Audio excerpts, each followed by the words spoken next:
order because we well understand that it is hard to change Jamaica without changing the Caribbean and hard to change the Caribbean without changing the world. And yet it is one of the hardest things to do in the world. When you're trying to get 10 Caribbean islands to follow Eric Williams' injunction to start a Caribbean food corporation, one of the most imaginative, practical ideas ever to emerge in modern Caribbean politics.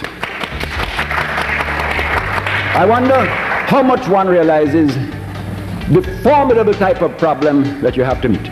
If you're to make it work, 10, 11 sets of civil servants have got to accept a political direction that it is important.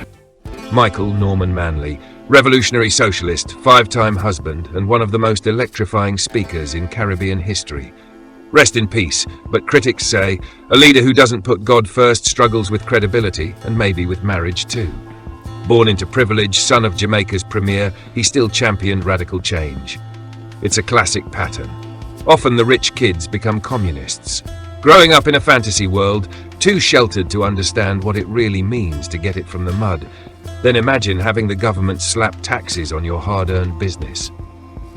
Some folks probably laughed and said, "Manley, you serious?" Regardless of your view on his policies, you can't deny Michael Norman Manley was a phenomenal speaker, the kind that grabs a room and won't let go. He even pushed Caribbean unity when most Big Island leaders only cared about themselves. Watch, comment, like and subscribe. This speech will make you rethink politics, leadership, and why even the rich can't always dodge controversy. I begin naturally with all of the obvious comments. One is very conscious that speaking of the Caribbean region, that you are speaking of some 50 million people, which is a potentially viable aggregation of souls, but divided into no less than 30 countries and nation states, therein lying one of our problems. I therefore have no difficulty whatsoever, have always felt profoundly that it is impossible to conceive of ultimate viability in the Caribbean outside of the context of regional integration that I take for granted. One is interested in the fact that our region played such a profound part in the past, in the whole of that process that led to the capital accumulation that was a foundation of the Industrial Revolution. And it's very interesting, in a sense perhaps ironic, that the Caribbean region, which contributed so much to European economic development 2-3 centuries ago, should now once again be on the world stage, but in a different context, a strikingly different context. Because when we look at the region, I think that we can isolate perhaps 3 things that are immediately significant and each profoundly problematic. The first is that perhaps more than any other part of the world, the Caribbean is now the heart of that foreign exchange crisis that besets and bedevils the third world. Secondly, we are interesting in that we show a certain political creativity in the search for new political and economic forms, strategies, answers, if you will, each of which itself becomes an immediate flashpoint of international pressure, controversy, and action. And thirdly, of course, we are, I suppose, as much as any part of the world, illustrative of the problem of small countries trying to exercise sovereignty in the presence of an aggressive and pervasive hegemony. So if we look at those things as, in a sense, providing the indicators of our situation, let us see if we can proceed very quickly from the dominant realities, which are obvious, to responses that are taking place, and then to what I really would like to talk about, which is the political problem, the political response that is possible. I do so reminding you that we cannot all operate on the assumption that we work in our particular country in what I might call a framework of revolutionary simplicity. Most of us operate as political activists in extremely complex political environments that have flowed from complex political and social history. Nor can we base our tactics on assumptions, however justified, however idealistically desirable, of significant change in the international environment. Therefore, we face this reality that in looking at the problem of development in the region, we have to take account of enormous political complexity.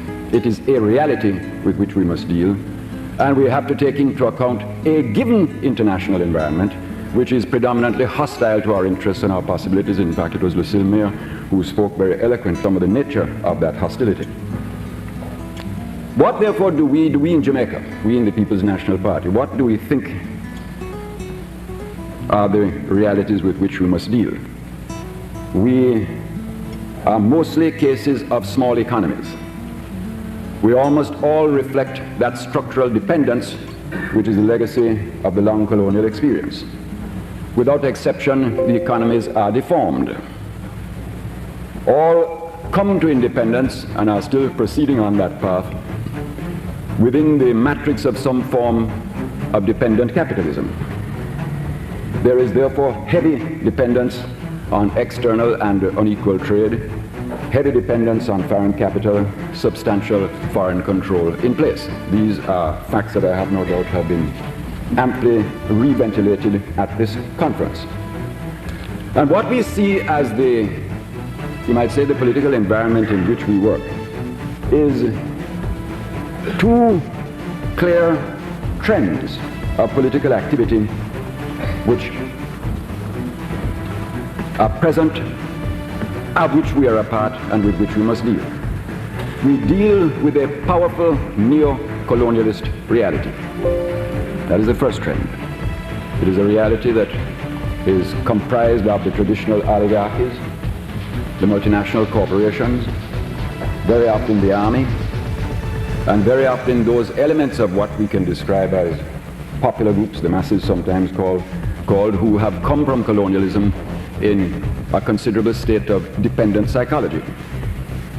And associated with that are all the classic tactics of anti-communist propaganda and the willingness to resort to military force if there is the slightest threat to the power and position of the traditional oligarchy. And it is interesting that all of the protagonists of the neo-colonialist thing, whether they live within polite Westminster-style democracies or impolite military tyrannies, all have the common agenda of asserting that only foreign capital within the context of the status quo can do this job of development, meaning by that finding the answer to foreign exchange crisis, finding the answer to unemployment, finding the answer to the development of productive capacity. I understand populism as meaning, in its most favorable interpretation, the assertion by a political process of its intention to do good works left, right, and center, to do all those things that everybody would like to have happen immediately. Perhaps that's a crude oversimplification. Bear with me. For instance, to talk about universal free education before one has examined the resource demands of that, the financial implications of it, is populism. Similarly, with universal health services, the assertion of it, the putting of it, for example, into a political platform, in the absence of a clear understanding of how, why, and with what, is populism. And I would suggest that there's no way that we who seek to be part of the struggle, which is your concern here, can hope to compete with the neo-colonialists in the politics of promise. They will outpromise us every time, and every time that we rest our own political process on ill-considered promise, we sow the seeds of reversal for our own process.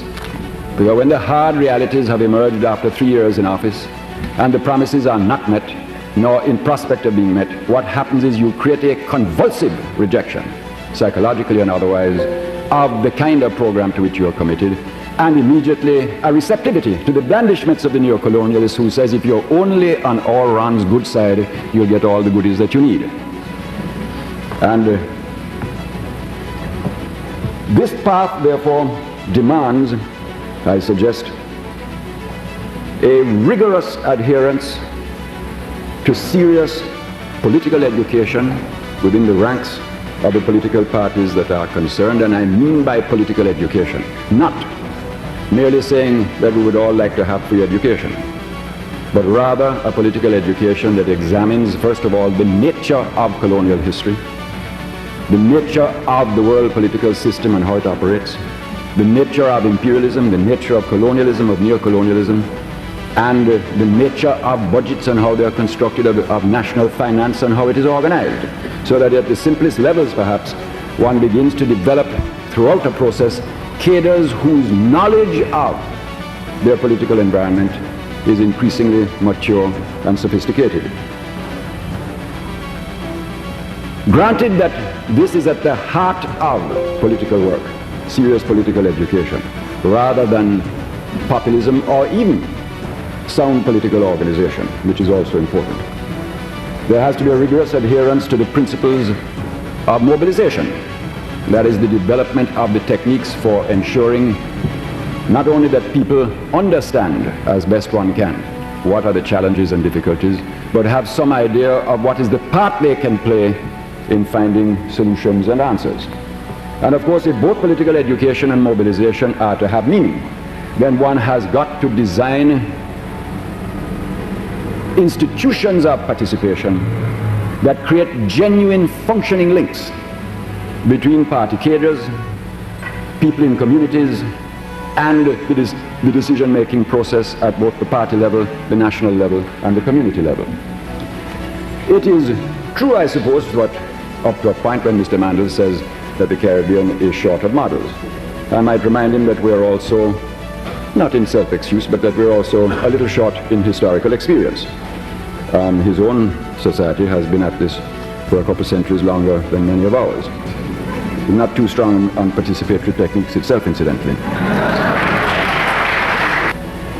If you look, for example, let's take some practical issues. Let us come out of the scholarship for a moment and get down to the nitty-gritty of what governments have to deal with. For instance, if you've got a tremendous shortage of resources at a moment in time, your taxes are at the limit of where you think you can take them, and you're short of ideal educational facilities, ideal health facilities.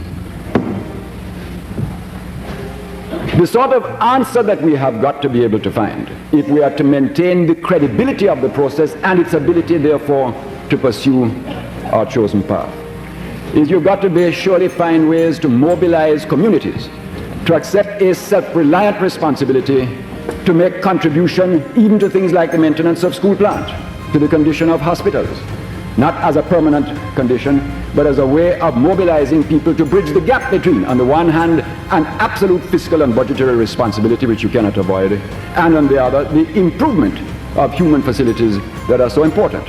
And why this is critical is that your choices are either to allow the hospitals and the educational system to rot, in which case the masses will turn against you and spit you out in due course, or you will try to buy your way out of the problem by spending money that is not backed by resources, and in no time you will be in a foreign exchange crisis, and in no time you will be deep in the arms of the International Monetary Fund. So therefore, realistically, you can both promote an answer and also teach a principle of communal self-reliance if you find an answer in mobilization. How often do we face the problem in Jamaica that a drive towards domestic agriculture, which is critical to the development of your human resources and the use of your land, it runs afoul of the massive resistance of the centuries of people who are accustomed to a wheat-based diet or accustomed to salt fish imported from Canada. Therefore, both in the starch and carbohydrate base of your diet and in your protein alternatives, a vast job of political education, citizen education, and therefore mobilization is a precondition of your ability to pursue an effective policy of domestic agriculture. I don't even need to talk about foreign exchange priorities, where you have the deep neo-colonialist instincts of a population that lives beside Miami, lives beside the massive impact of television advertising day in and day out. You have to deal with huge unconscious assumptions about the things to which people think they're entitled. And they're not just middle-class assumptions. They're very often working-class assumptions. If you cannot, therefore, mobilize people to understand that the latest blandishments of Madison Avenue must be resisted not as an act of anti-Americanism, but as the price of a national economic policy that makes sense, the doing without luxuries and the prioritizing of foreign exchange. There is a huge job of national political education that has to be done.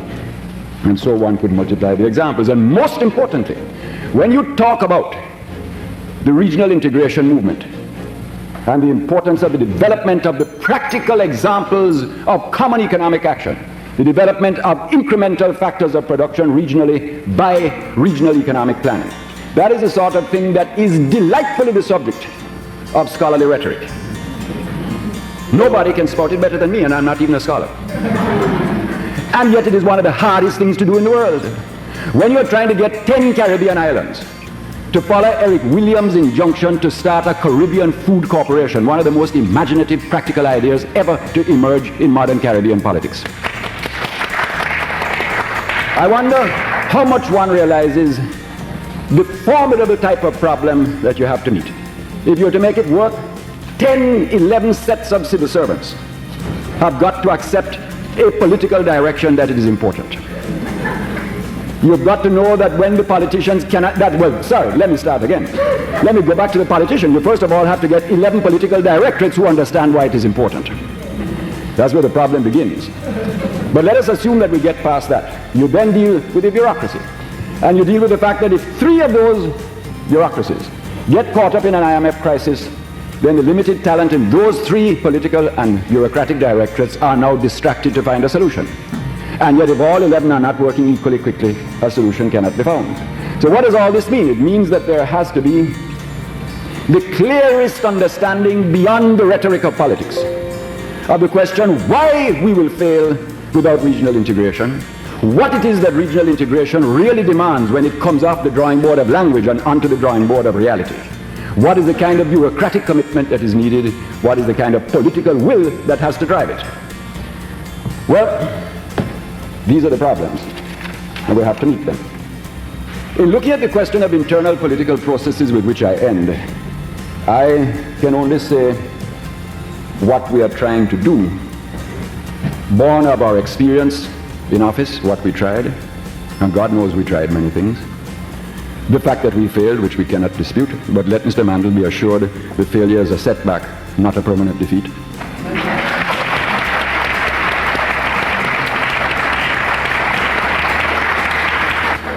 I hope also that we can address the international community when we say that those of you who run aid programs like representatives of social democracy in Europe must begin to consider cutting adrift from the present arrangement in which even aid programs for education are not given unless a country has the seal of approval of the International Monetary Fund.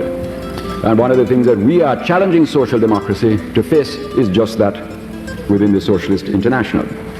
I would say to those who work with an interest in aid programs that we should begin to de-emphasize the exclusive emphasis on unilateral programs, of which the CBI is a most unfortunate example, and emphasize more a willingness for aid to be funneled towards regional plans that are produced by regional organizations such as CARICOM and the CARICOM Secretariat.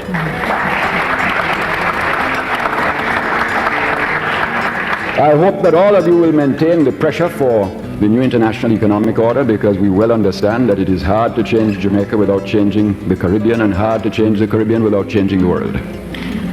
I hope those pressures will be maintained. But in the last analysis, Brother Chairman, the struggle is ours and ours alone. We can be helped, we can be facilitated, but the real answer lies in the development of our own mature political processes, the understanding of the strategic imperatives which are necessary, and the willingness to develop the keenest sense of tactics so that we can move forward with our agenda at all times. I think.